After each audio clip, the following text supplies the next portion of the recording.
Il y a un cheval qui a changé la face de la mythologie grecque. Pas un cheval ordinaire, évidemment, un cheval qui est né du sang d'un monstre, qui a créé une source sacrée d'un coup de sabot, qui a aidé un héros à tuer une créature à 3 têtes et qui finit par devenir une constellation dans le ciel. On parle de Pégase. Et ce qui est vraiment fou, c'est que la plupart des gens pensent qu'ils connaissent son histoire. Le cheval ailé blanc qui vole dans les cieux, qui est beau et libre. C'est l'image qu'on a en tête. Mais derrière cette image parfaite, il y a une histoire bien plus sombre, bien plus torturée et franchement bien plus intéressante que ce qu'on vous a raconté. Aujourd'hui, on va reprendre ça du début. La naissance, les aventures, les fins tragiques et on va voir aussi pourquoi, plus de 2000 ans après, Pégase se retrouve partout dans notre vie quotidienne. Que vous le réalisiez ou pas. Restez bien jusqu'à la fin parce que le dernier tiers de cette vidéo, celui qui parle de l'impact de Pégase dans notre monde moderne, c'est celui qui va vraiment vous surprendre. Donc, pour comprendre Pégase, il faut d'abord comprendre sa mère. Et sa mère, c'est Méduse. Oui, cette Méduse qu'on connaît tous, celle avec les serpents sur la tête et le regard qui pétrifie.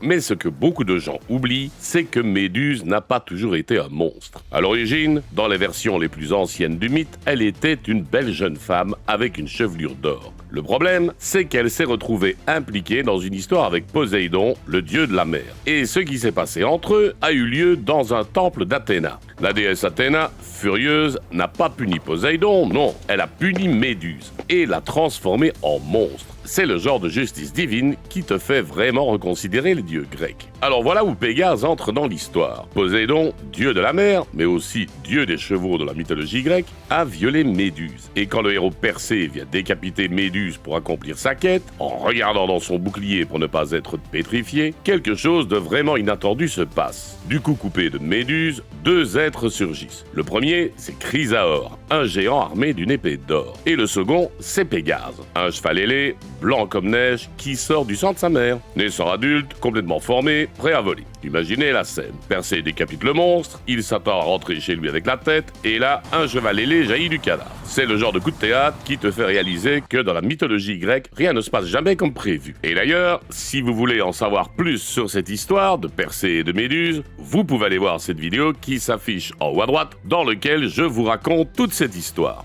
Mais alors, d'où vient le nom Pégase exactement? Le poète Hésiode, l'un des premiers à raconter cette histoire vers le 8e siècle avant notre ère, nous donne une explication. Le nom viendrait du mot grec pégé, qui signifie source ou fontaine. Et ce n'est pas un hasard, comme on va le voir très bientôt, parce que Pégase va avoir un rapport très particulier avec les sources. Maintenant, il y a une question qui divise les spécialistes depuis des siècles. Est-ce que Persée a vraiment monté Pégase après avoir tué Méduse? Dans les versions les plus anciennes du mythe, la réponse est en fait non. Persée volait grâce aux sandales ailées de Hermès. Mais dans d'autres versions, plus tardives, Athéna apprivoiserait Pégase et le donnerait à Persée pour qu'il puisse fuir les 2 sœurs de Méduse, les autres Gorgones, qui étaient furieuses après la mort de leur sœur. Et dans ces versions, Persée monte Pégase pour aller sauver Andromède, la princesse enchaînée sur un rocher menacée d'être dévorée par un monstre marin. Il y a donc un lien direct entre la naissance de Pégase et le sauvetage d'Andromède. C'est un détail qui illustre parfaitement comment la mythologie grecque n'était jamais figée. Les anciens poètes ajoutaient, modifiaient, parfois se contredisaient. Et au final,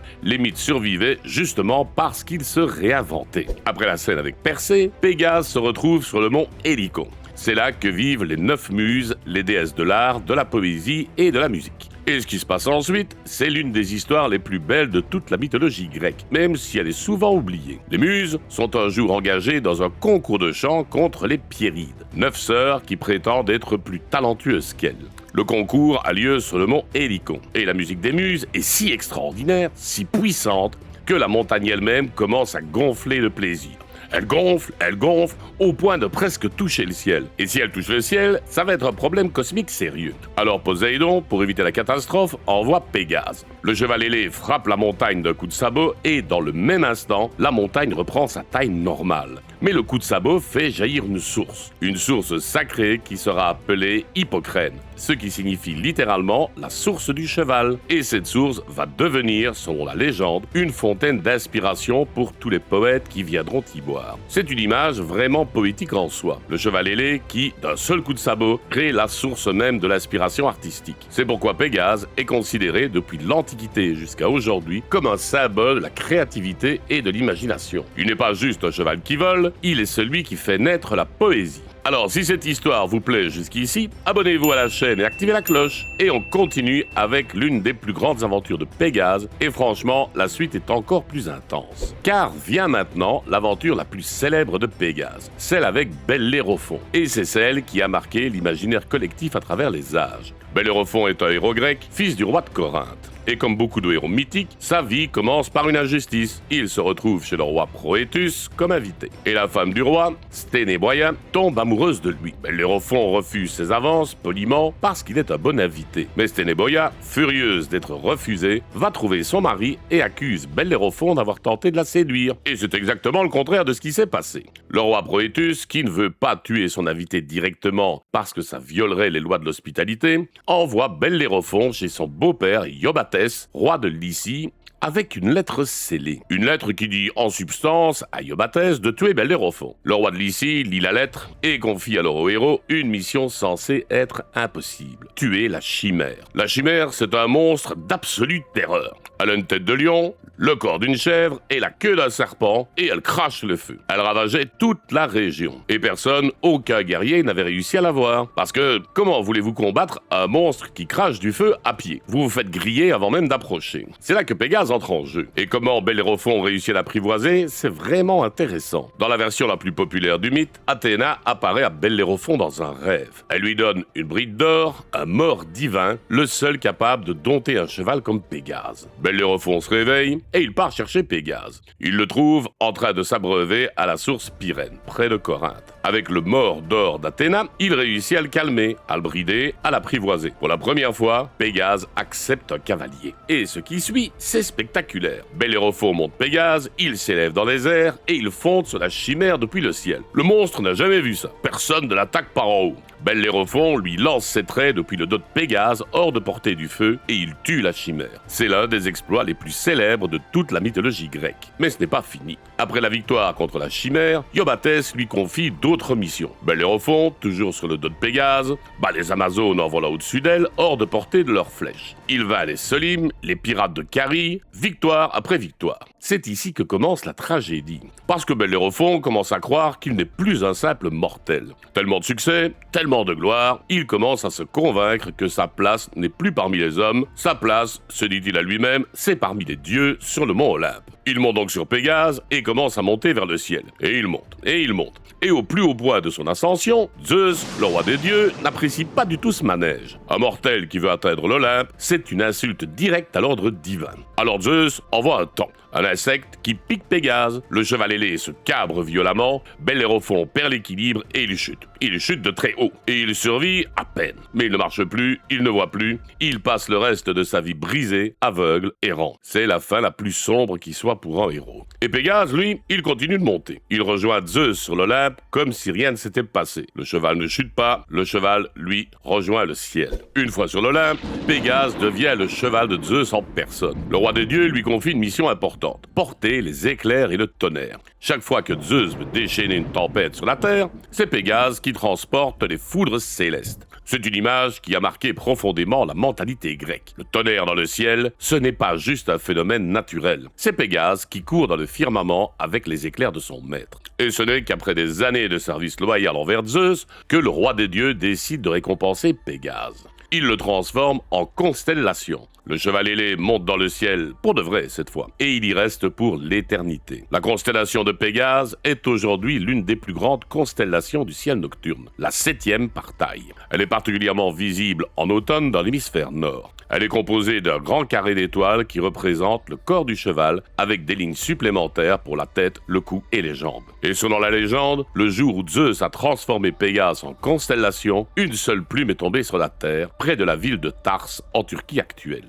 Pégase n'a pas attendu d'être une constellation pour être célébré. Depuis l'Antiquité, les Grecs et les Romains le représentaient partout. Les premières représentations de Pégase sur la poterie grecque remontent au 7e siècle avant notre ère sur des pièces corinthiennes. Le cheval ailé devient rapidement un motif populaire sur des pièces de monnaie, particulièrement celles de Corinthe au 6e siècle avant notre ère. Chez les Romains, Pégase devient un symbole d'immortalité. On le retrouve sur les camées en pierres semi-précieuses, sur les mosaïques de sol. Les artistes romains ne se lassent pas de représenter Bellérophon et Pégase dans leurs œuvres. Et puis, vient le Moyen-Âge et la Renaissance. Pégase change de signification, il devient un symbole de la sagesse et de la renommée. Et puis, plus tardivement, il devient le symbole de la poésie et de l'inspiration, celui qu'on lui connaît aujourd'hui. Et voilà la partie qui allait vous surprendre. Parce que Pégase ne vit pas juste dans les livres d'histoire ou dans les musées. Il est partout autour de vous, vraiment. Commençons par le cinéma. En 1981, le film Le Choc des Titans, avec Harry Hamlin dans le rôle de Persée,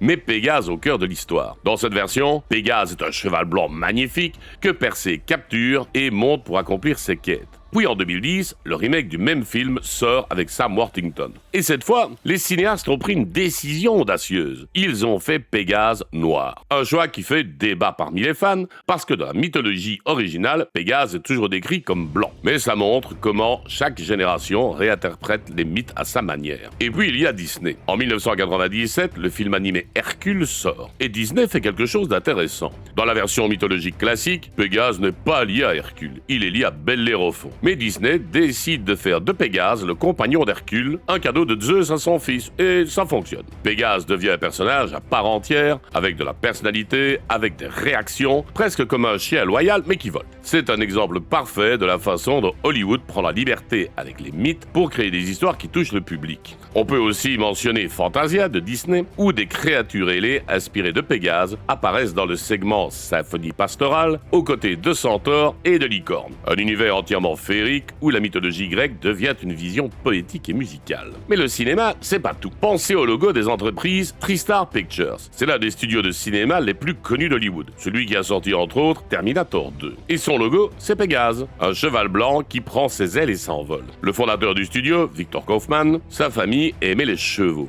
Et il a choisi Pégase comme symbole pour représenter le genre de magie qu'il espérait créer à Hollywood. Il y a Mobil, la grande marque d'essence. Depuis les années 1930, leur symbole, c'est un Pégase rouge, un cheval ailé qui s'élance dans le ciel. Pour une marque de carburant, c'est un symbole vraiment bien choisi, non? L'idée de mouvement, de puissance, d'élévation. Il y a même une statue emblématique de Pégase à Dallas, au Texas, au sommet du bâtiment Magnolia, qui est devenu un symbole de la ville. Et les chaussures Nike, vous en avez peut-être porté sans le savoir. Nike a produit une ligne de chaussures de sport appelée Air Pegasus. Parce que quoi de mieux qu'un cheval ailé pour représenter la vitesse et la liberté du mouvement? Dans les jeux vidéo aussi, Pégase est présent. Dans God of War 2, le protagoniste Kratos reçoit un Pégase de feu pour traverser le monde en quête des parcs. Dans Fire Emblem, les chevaliers Pégase sont une classe de combattants montés sur des chevaux ailés. Et dans Age of Mythology, Pégase apparaît comme une unité de reconnaissance volante. Et dans les séries animées, dans My Little Pony, certains des petits poneys sont des Pégases, avec des ailes et la capacité de voler. Rainbow Dash, l'une des héroïnes principales, est un Pégase. Dans Saint Seiya, le personnage principal est le saint du Pégase. Dans Sailor Moon, Pégase est un personnage central de la saison. Bref, à chaque fois que vous regardez un dessin animé avec un cheval qui vole, il y a de bonnes chances que ce soit un hommage direct ou indirect à la mythologie grecque. Et pour finir, avec quelque chose de vraiment concret et moins connu, pendant la Seconde Guerre mondiale, l'armée britannique a choisi Pégase comme symbole de ses forces aéroportées. En 1941, quand les Britanniques créent leur nouvelle division parachutiste, ils ont besoin d'un emblème. Il y a un débat parmi les officiers, les éclairs, non, c'est trop lié à l'esthétique allemande, alors ils se tournent vers la mythologie grecque. L'image de Bellérophon monté sur Pégase, un guerrier qui arrive dans la bataille par les airs, c'est exactement ce qu'il faut pour les troupes aéroportées. Le badge a été conçu par l'artiste Edward Seago sur la suggestion de Daphné du Maurier, la femme du commandant de la première division parachutiste. Un badge bleu clair sur fond marron. Ce même badge est resté le symbole des forces parachutistes britanniques jusqu'à aujourd'hui. Réintroduit officiellement en 2014, après avoir été temporairement retiré. Alors voilà Pégase, un cheval qui est né du sang d'un monstre, qui a fait jaillir la source de toute la poésie grecque, qui a aidé un héros à tuer une créature à 3 têtes, qui a servi le roi des dieux et qui finit par devenir une constellation éternelle dans le ciel nocturne. Et plus de 2000 ans après ces récits, on retrouve son image sur nos écrans de cinéma, sur les logos de nos entreprises, sur nos chaussures de sport, sur les uniformes des militaires. Ce qui est vraiment fascinant avec la mythologie grecque, ce ne sont pas des histoires mortes, ce sont des histoires qui continuent à vivre, de se transformer, de s'adapter. Et Pégase est probablement le meilleur exemple de ça. Un mythe qui a traversé les âges sans jamais perdre sa puissance.